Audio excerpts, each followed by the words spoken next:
So it's my pleasure now to welcome our head coaches, first of the 11th ranked Ole Miss Rebels. I've had a great time in the city of Atlanta.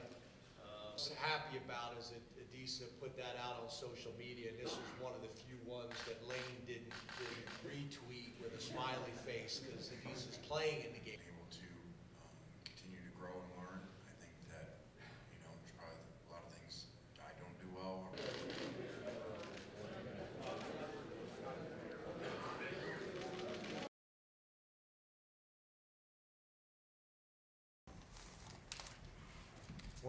All right, so it's my pleasure now to welcome our head coaches, first of the 11th ranked Ole Miss Rebels, Coach Lane Kiffin, and of the number 10 ranked Penn State Nittany Lions, Coach James Franklin.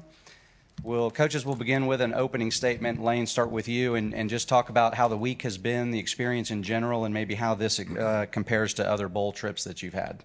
Yeah, thank you. This has been a great week. Our players and staff have had a blast, so many neat events. So we thank everybody for putting those on. Hotel's been great. Georgia Tech's practice facility has been very helpful. So we're excited to be here. This is a huge challenge for us, playing one of the top teams in the country, one of the best coaches in the country, and #1 defense by far in the country. So we have our hands full, and very excited to be here and excited to be playing in this bowl and in this setting. All right, Coach Franklin? Yeah, just briefly, if you guys don't mind, I'd like to recognize two of our beat writers. Pat Principe of WGAL TV has been covering Penn State for 34 years. And David Jones from the Harrisburg Patriot News has been covering Penn State for 33 years. Both are retiring, and this is their last game. I'm not sure, are those guys here with us today? You mind standing up real quick?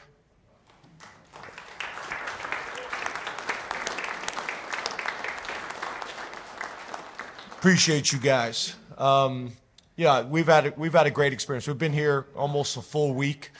I've had a great time in the city of Atlanta. Chick-fil-A, Peach Bowl have been phenomenal. I want to thank Georgia Tech as well, and Coach Keys allowed us to use their facility. We were there one day, and then we've been over in the stadium practicing the other days, which is a phenomenal facility.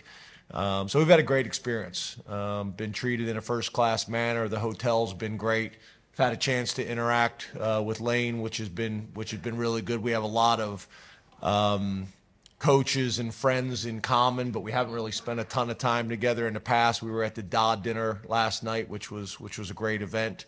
But we're excited about playing a really good opponent in SEC country. I've been a head coach in the SEC as well, so I'm very familiar and got a ton of respect for Ole Miss specifically and the conference as well. It should be a great game that's sold out, and we're looking forward to it.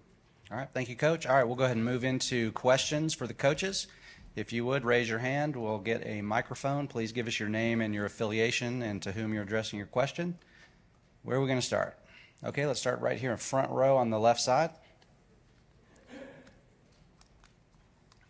Hey guys, thanks for the time. Joe Smeltzer, Nittany Sports Now. James, now that we know that Saturday will be Adisa's last college game, what would you say about what he has meant to this program, and what's the biggest way you've seen him grow over his time at Penn State, whether that's on or off the field?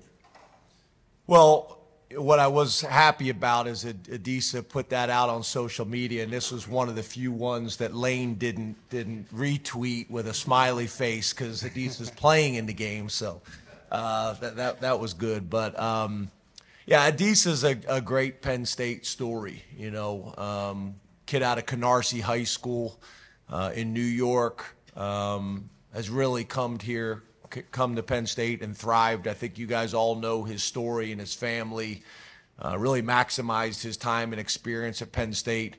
I think he improved his stock as a football player over his entire career, but specifically this year, I think he's going to end up getting drafted really high. Graduated from Penn State, really just did it right. We talk about high production, low maintenance guys all the time. He's a perfect example of that. But I'm a big Adisa Isaac fan. His mom has been phenomenal through this entire journey as well.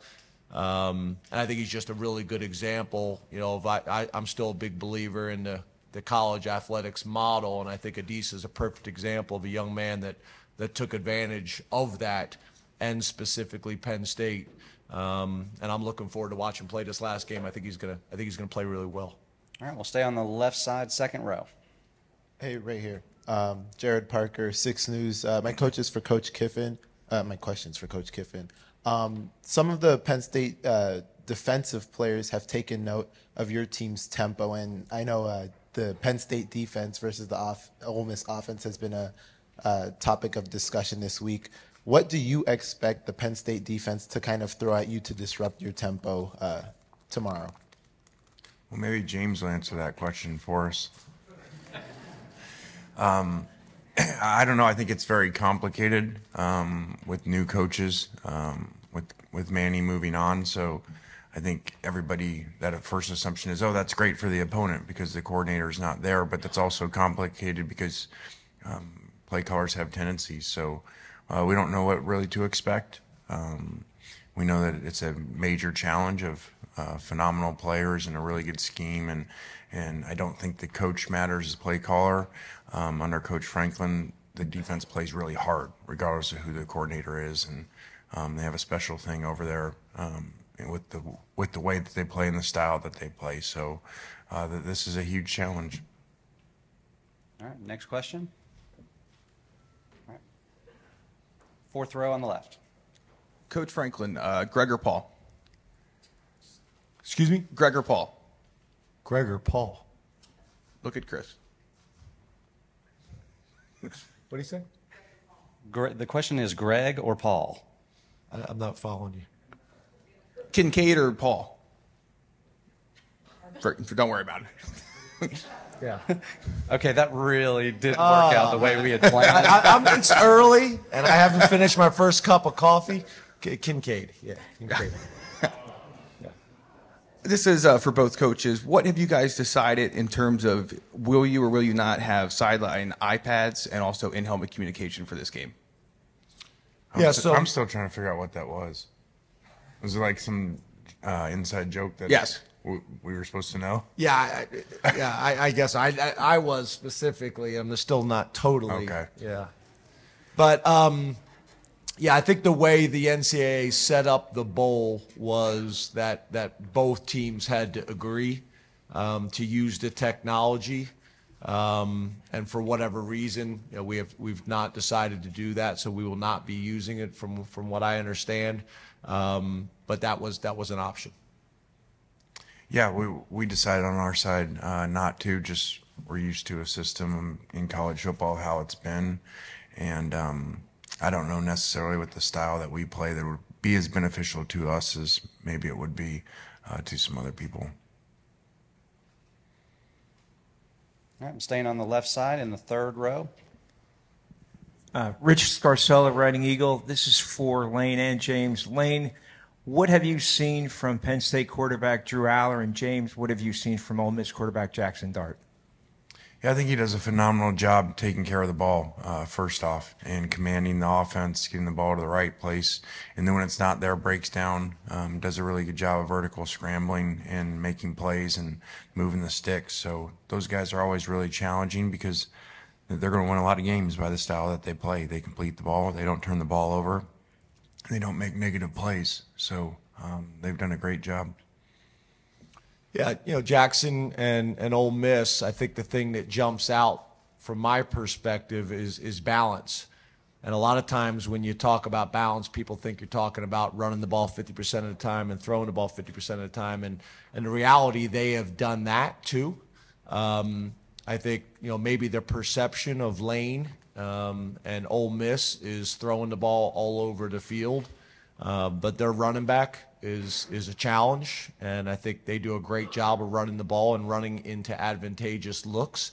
But the other thing when you talk about balance in my mind is also being able to spread the ball around the field, that there's not one receiver that you have to stop, They got 3 receivers that have all been really productive, probably the best combination of production at the receiver position that we've faced this year. And obviously they've been able to run a ton of plays, and that's a combination of tempo, but just as much tempo as it is offensive success. They've been successful, so they've been able to put drives together and get on the field and get off the field. So, I think the quarterback has done a really good job of being able to make plays with his feet, being able to make plays with his mind, and be able to make plays with his arm and distribute the ball to multiple playmakers that Lane and their offensive coordinator have done a really good job of putting in really good positions to make plays. All right, we're going to go over to the right side in the 4th row.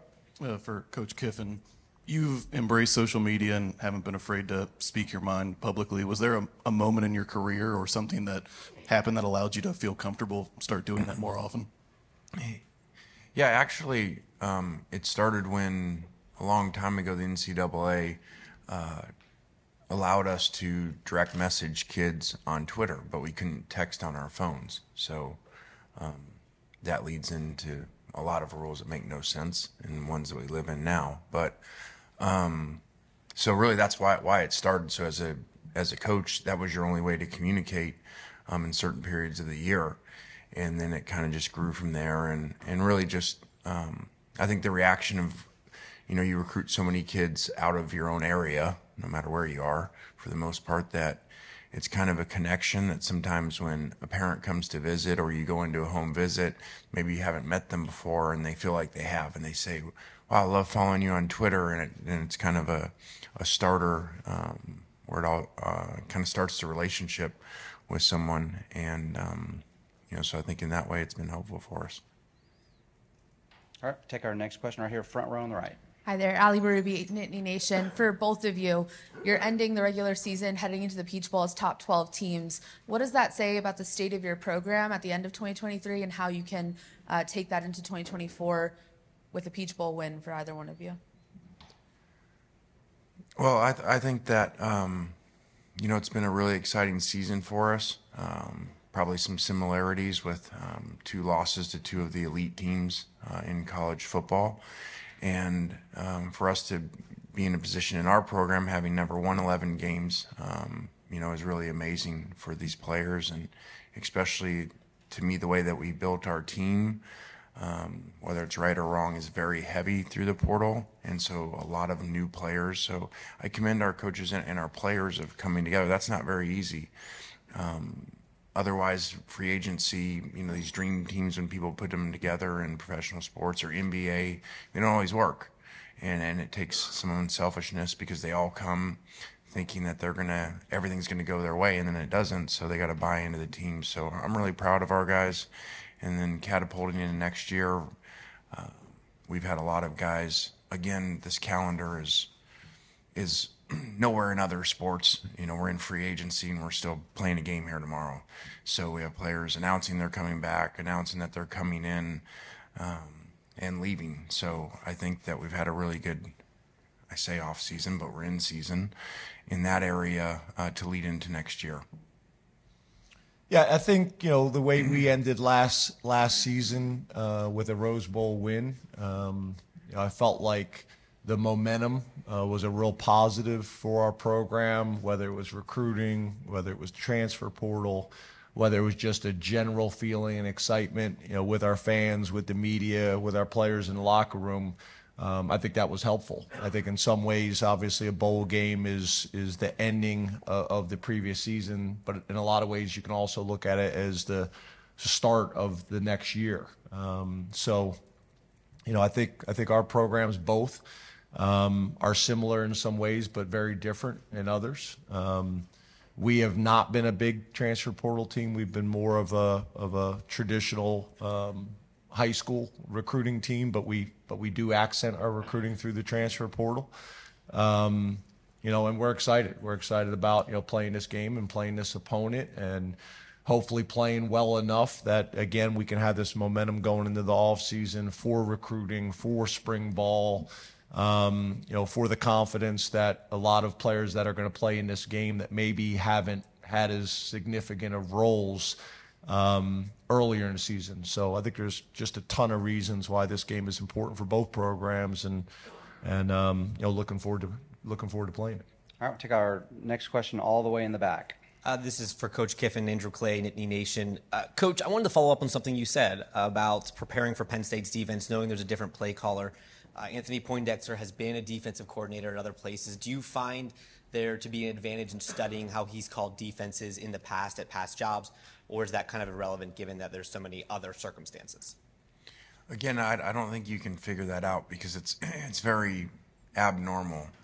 Normally coaching changes happen and they have spring ball, they have a whole off season. So when you open with somebody and you go study where they were the coordinator before, versus a place that just had a few weeks to prepare for this game, and also they've played so great in all situations on defense.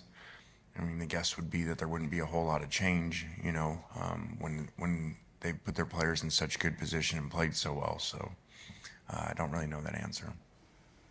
All right, next question also in the back. Hi, this is for both coaches. I'm Dave Jones from Penn Live, way in the back.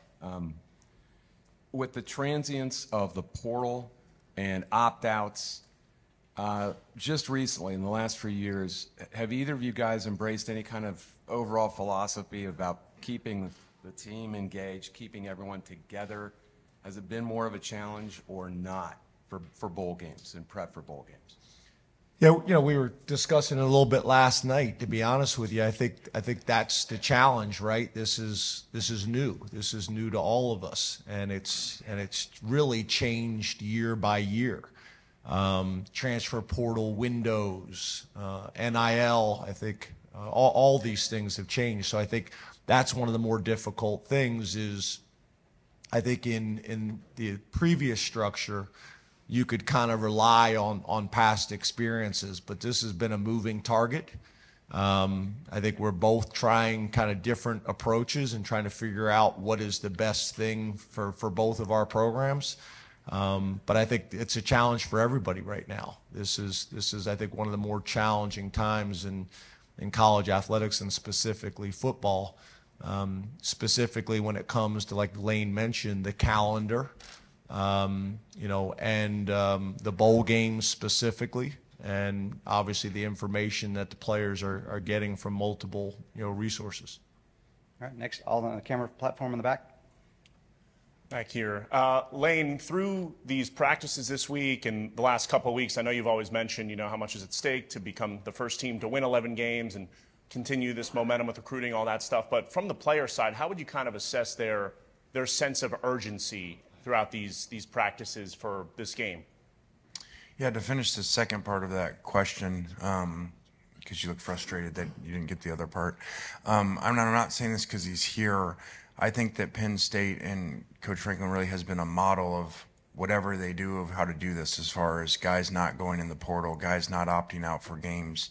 And they've done a phenomenal job over the years of it. So I think that's rare nowadays. I think that I've been very critical of the calendar, been very critical of the system, even though we try to obviously maximize the system.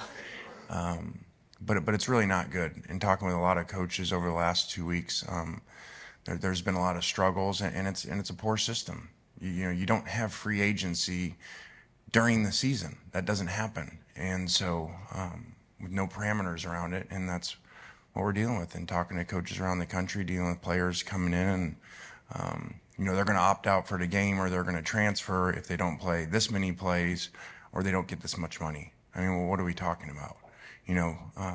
So again, you got a system that is not going to get better till it gets fixed. It's going to get worse, because ask NFL teams, if they were getting ready to start the playoffs, would they ever put free agency right before it? And not just players negotiating for the next season, negotiating whether they're going to play in the playoffs. So it's a very poor system. All right, next question here, back row on the right. John Sauber, Center Daily Times. James, is Johnny Dixon with the team, and do you expect him to play on Saturday? Yeah, so Johnny Dixon is not with the team currently, and so obviously we don't anticipate him to play in the game. All right, staying in the back row on the right. Audrey Snyder with The Athletic. This is for both of you guys. Lane, you called it a poor system, the calendar. James, I know we've talked before about it. I guess how would both of you guys go about potentially altering this calendar, and what concerns do you have about next year, considering the timeline gets changed with the playoff semifinals and all that as well? Well, that to me is a long discussion in a lot of different areas, whether that's the calendar, whether that's their employees. Do they have real contracts? Do they have public contracts that we would all know what they were, like professional sports? So to me, that's a long conversation of a lot of different areas of a system that's very broke.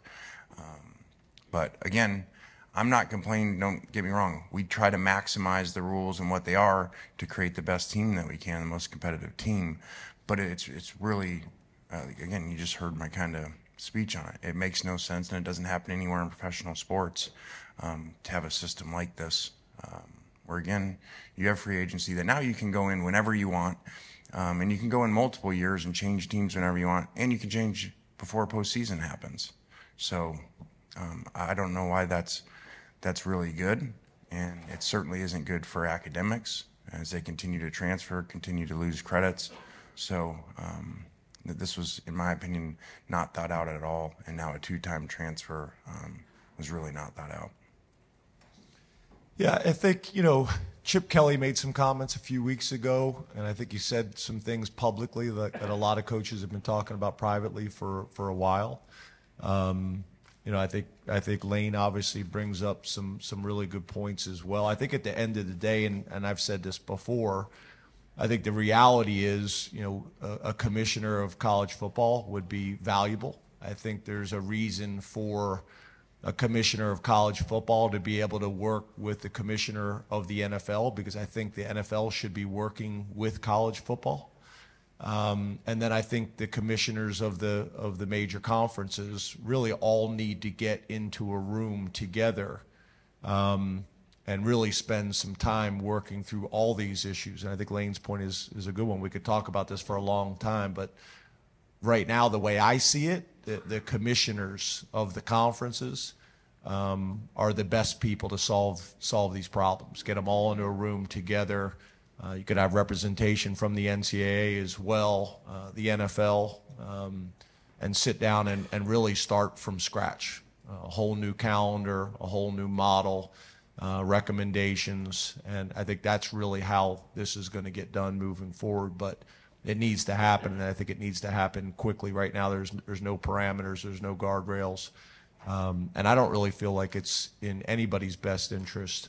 And I think, to Lane's point, I don't want it to be misinterpreted. I've been supportive, and I think most college coaches have been supportive of the players, being able to earn. I think everybody would agree with that. But I think right now there just needs to be some parameters, and everybody needs to be kind of working under similar constraints. I think that would make a ton of sense for everybody involved. And I think me and Lane came up in this profession where it was started, the starting point was based on education. And right now, there's not one rule or decision being made based on education. And I think there's a way to really balance both and be able to get both things done. All right, over here on the aisle on the right side. Jeff Nyberg, Philadelphia Inquirer. This question's for James. You guys have had a lot of success, been on a lot of these New Year's Six games, but last couple of years, obviously, haven't gotten over the Big Ten hump at the top. How do you balance that success with that reality and where the program is, and how much are you looking forward to an expanded playoff? Yeah, well, I think the first thing, when you're at a place like Penn State, you embrace, the expectations. That's why you came here. And that's for our players, and that's for the coaches, and that's for myself. So, we embrace the high expectations. But I do also know that we take a lot of pride in the consistency and how we've been able to play over the majority of our time at Penn State. And I think sometimes people take that for granted and don't realize how challenging that is in today's college football.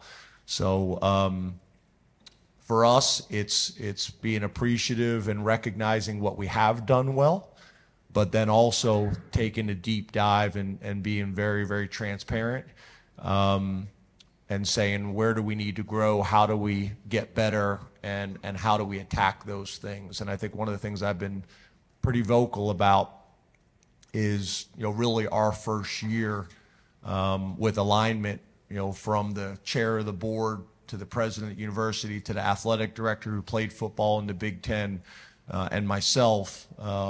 This is a situation really in my 10 years that we have not been in, and I think that's going to put us in a very powerful position moving forward. All right, all the way back in the platform.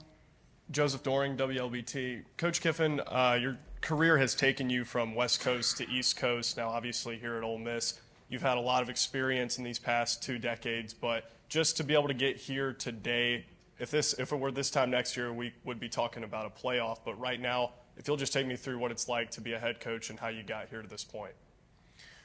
Well, I've been very fortunate and blessed to have a lot of opportunities. Grew up in the profession with my dad, and got a lot of opportunities because of that, and then to be able to work for some amazing coaches and be offensive coordinator on national championship teams for Pete Carroll and Nick Saban. So I'm very fortunate that way, and then just been able to continue to grow and learn. I think that, there's probably a lot of things I don't do well or we don't do well as a program, but I think we do evolve well, and we change, and we think outside the box, change with the rules, whether that's, the plain rules of the game and our offensive system, or whether that's the portal and transfers and NIL. So I credit our coaches a lot with that. All right. Right side, about halfway back. Thank you very much. This question is for James. Tyler Downey from Lines 24/7. You were able to get your coordinators on board here in December. Now that process is about done, what have you accomplished with Andy and Tom, respectively, this month with getting them on campus and down here in Atlanta? Yeah, I think like Lane mentioned, it's not ideal. Obviously, we'd prefer to be in a situation where, our staff was still in place. Obviously we've had turnover at both positions or change at both positions for different reasons. But I think the value of having these guys here, not in coaching roles, I think is going to allow the transition to go smooth. We did this when we hired Manny. Brent Pry left to go be the head coach at Virginia Tech. And Anthony Poindexter was in a position to call the defense and be the defensive coordinator in the interim, and did a phenomenal job. But I think Manny being with us, building relationships with the players, getting familiar with the staff, understanding the culture and how we operate from an organizational perspective, I think really allowed him to hit the ground running the day after the bowl game. And I think, the model that we're using with both coordinators, during this bowl prep period, I hope we don't have to do it again, but I did think there was value in it last year. And talking to both, Tom and Andy, I think they think it's been invaluable. Things that they like, things that they have questions about, we're able to kind of work through those things, and I think it'll be really valuable for us moving forward. All right, we're going to go back to the left side in the second row. Coach Kiffin, this is Kyle Golick of Mike Farrell Sports. Many in the media, including myself, have dubbed you the Portal King. And through traditional recruiting, you usually have top 20 classes. How do you balance the needs for both between the portal and recruiting? And do you feel through that balance, Ole Miss can get over the Alabama and Georgia hump in the SEC? Well, I don't think many people have gotten over that hump. So I know that we get criticized, when you don't get over the Alabama hump and Georgia, but really outside of the one LSU year, I don't know many people have.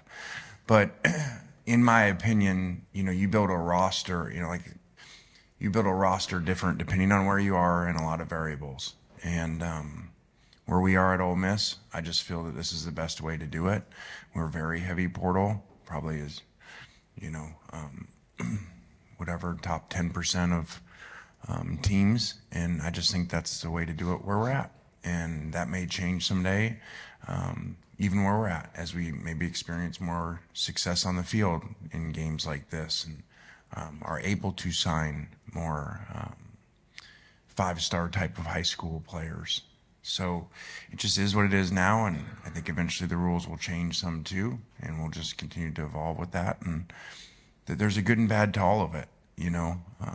Ideally, the traditional model is the best if you can do that. If you can sign great high school players, 25 of them, and build that way. But I also don't know that that's going to work quite as well as I think us coaches would all like it to work, because of the transfer and because of the kind of five-star syndrome. So now those guys sign in the top classes that are celebrating on signing day.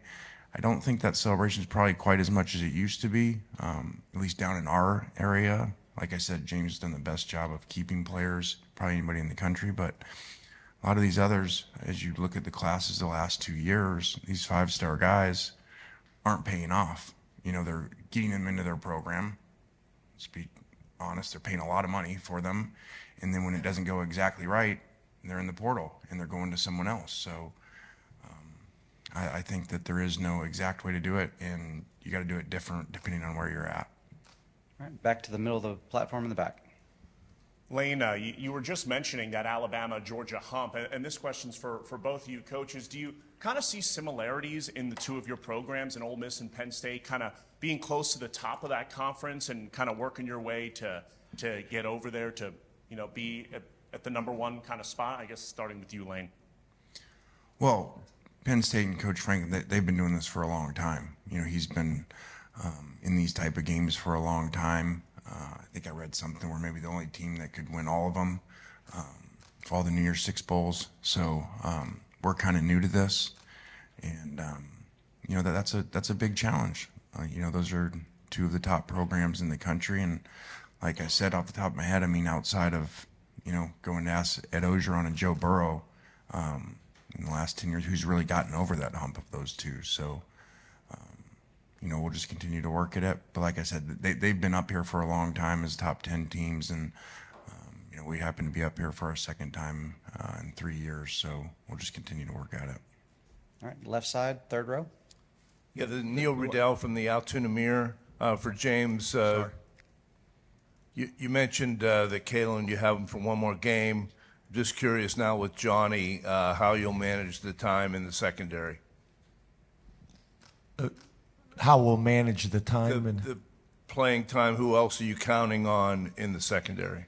Yeah, we'll play all the other guys that have played this year. They'll have a more significant role. You know, I think, you know, that's going to be in some ways an opportunity and an exciting opportunity for them and for us. Obviously, it's going to be challenging because of the type of wide receivers and offense that we'll be playing. But these are the guys that we're also going to be, you know, depending on, you know, next season. So it creates, you know, some more opportunities in this game, and we've embraced it with a next man up mentality. And again, you know, we're not the only program that's dealing with a little bit of this. I'm sorry, Coach. Did I step on your toes there a minute ago? Did you want to address that previous question? Yeah, I think there was a previous question, but to be honest, now I forgot what it was. About getting over the hump. Oh yeah. So I think in a similar way that Lane mentioned it, I think up till the last 2 years, we were the only other team in the Big Ten that had won a Big Ten championship. So it is challenging, but I also think there's that fine line of what we've discussed is winning 10 games, winning 11 games in a conference like the Big Ten or in the SEC. Is more challenging on a consistent basis than I think people realize. And then after that, it's being very, very transparent and honest with yourself and your entire program of what you need to do to take that next step, whether it's you know, recruiting at a higher level out of high school, whether it's going more into the transfer portal. I think Lane's point was a really good one. The high school model really only works anymore if the players and their parents will stay and allow them to be developed. If you put all your time into high school prospects, but they won't have the patience and take the time to allow you to develop them, then all you're really doing is developing them for somebody else's program. So that's the challenge. You know, I hear high school coaches and sometimes players being frustrated that some programs are being more portal heavy.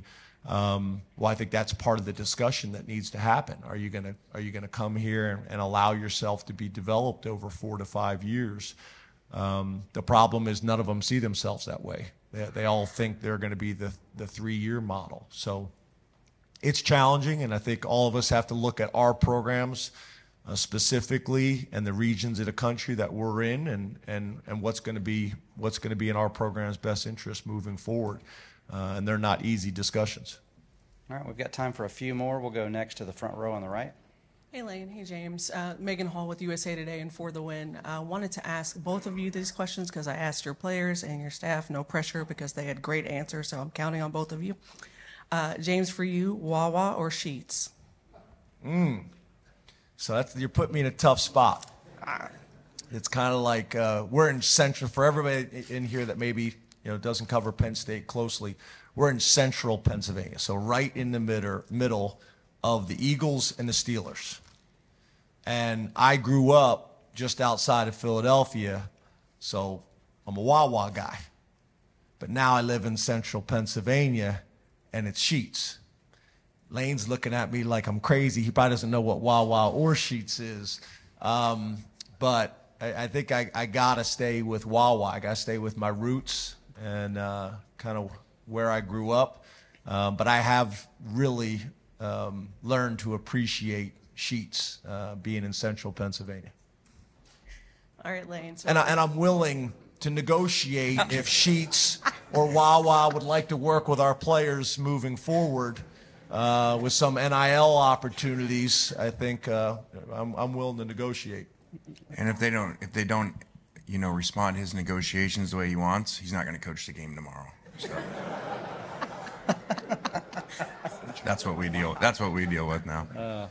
All right, Lane, question for you is, I obviously know you're a huge Taylor Swift fan, and I asked your team about it. Yeah, I just saw you blink. I know, I'm sorry.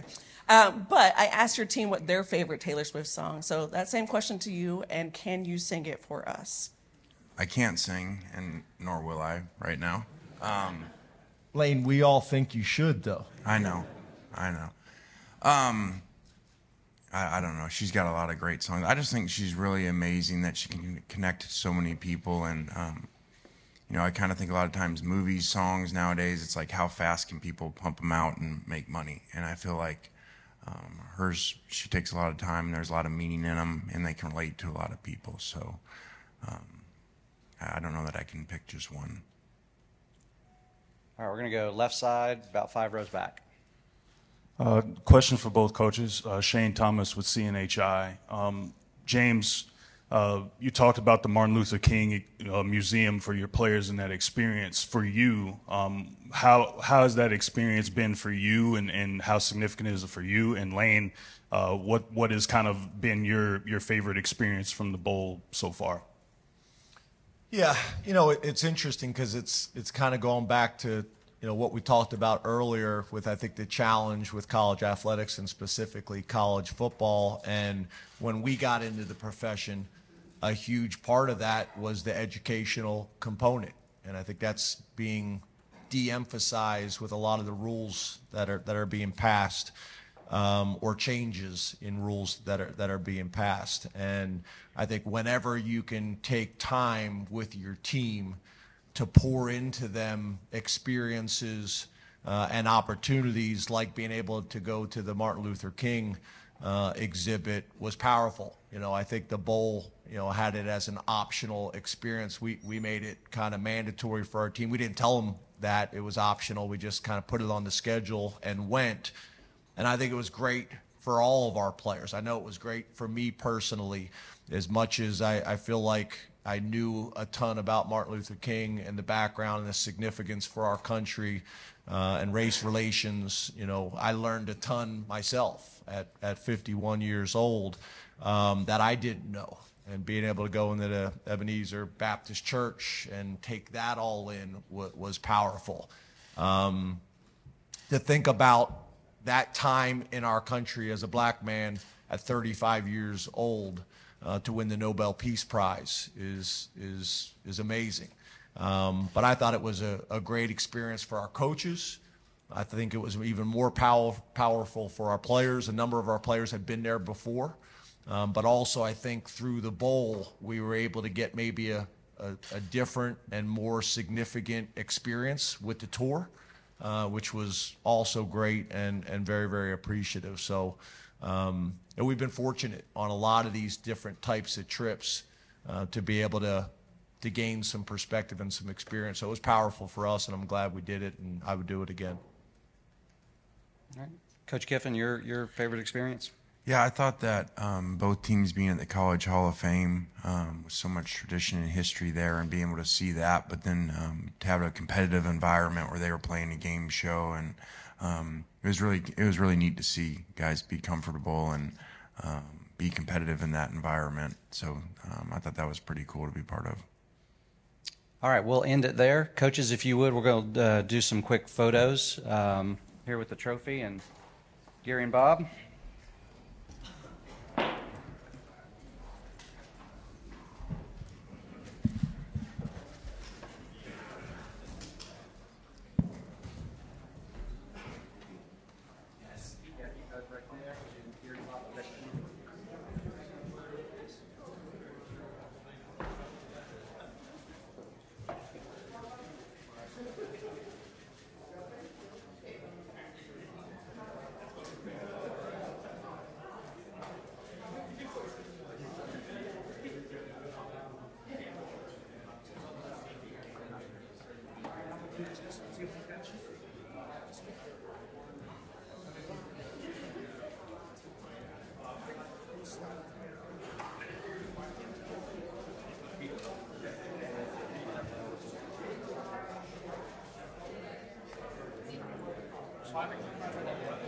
All right, couple more.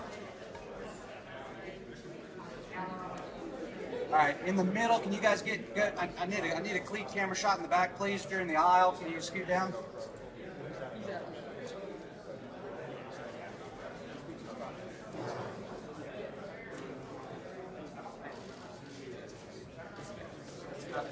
Okay, we're good. Yeah.